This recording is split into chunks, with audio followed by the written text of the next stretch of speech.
So in this video, Shannon Sharp asked Terry Crews about the time he was groped by a Hollywood exec and what was the blowback from coming out saying that and not having done anything about it. How difficult was it to come out?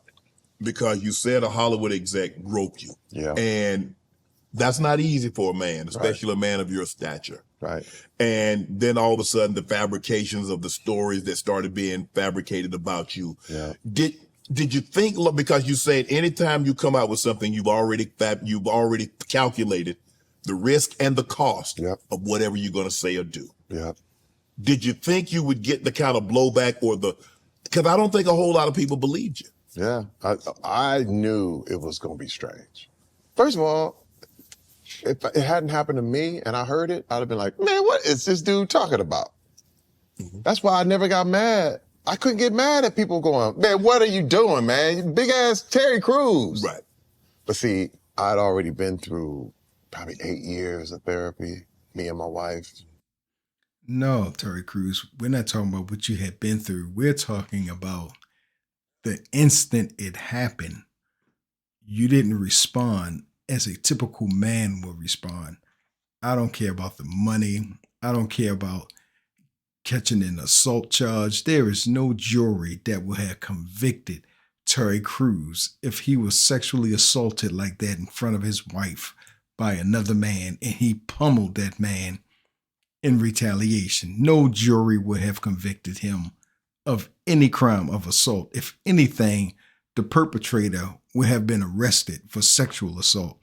So Terry Crews is being disingenuous, and I believe this is not the first time it happened to him. That's why he responded the way he responded, and that's why his wife was in such shock that he did nothing about it, because it wasn't the first time that this guy did it. This guy knew how he would respond because he'd done it before. Rebuilding, me understanding what true power was, me understanding that it wasn't about how hard you see, you got to understand, in the NFL, road rage works. That works. But in real life, go to jail. Nobody's thinking about prison if you are a heterosexual man and another man grabs your package. No man is thinking about anything in that instance.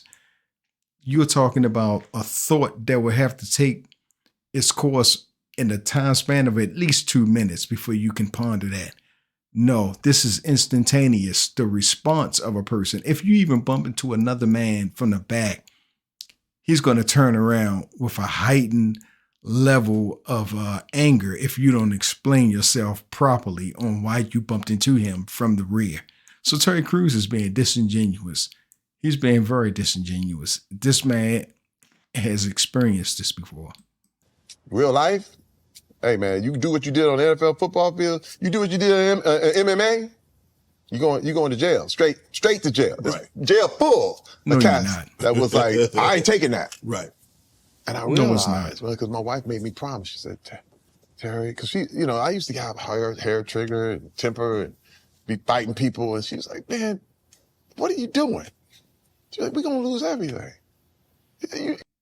If you have a rapid fire temper, you only suppress that. It never goes away. I am a very spontaneous guy. I erupt really fast. I have a lightning fast temper. I suppress it, but in certain situations I can't control it. So he never got rid of his temper. It's still there, and if somebody violates you to that degree, that temper gonna flare up so fast you're not gonna have time to rationalize. You can't do this. You got a son now, and the son was my last one. That's my fifth. She said, you want to be able to show him. You want to be able to be there for him, but you acting like this. He act like he gonna go to jail for life because somebody sexually assaulted him.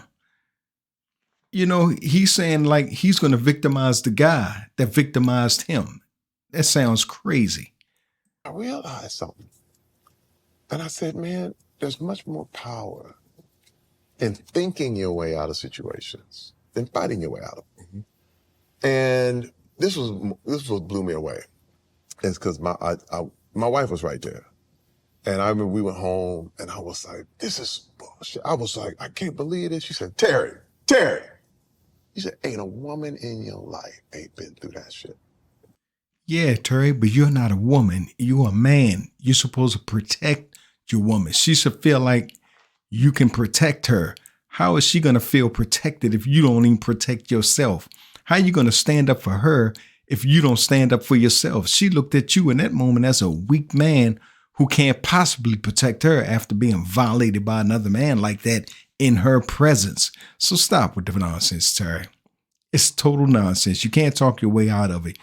You weren't violated. That man just did what you normally allow him to do on a regular basis, and he just happened to do it in front of your wife. That's all it is. Nothing more to it. Okay. Wow. And she said, now what you gonna do? What you gonna do? You're gonna do exactly what he did. Nothing. Sit here on Club Shay Shay and try to make excuses for why he did nothing.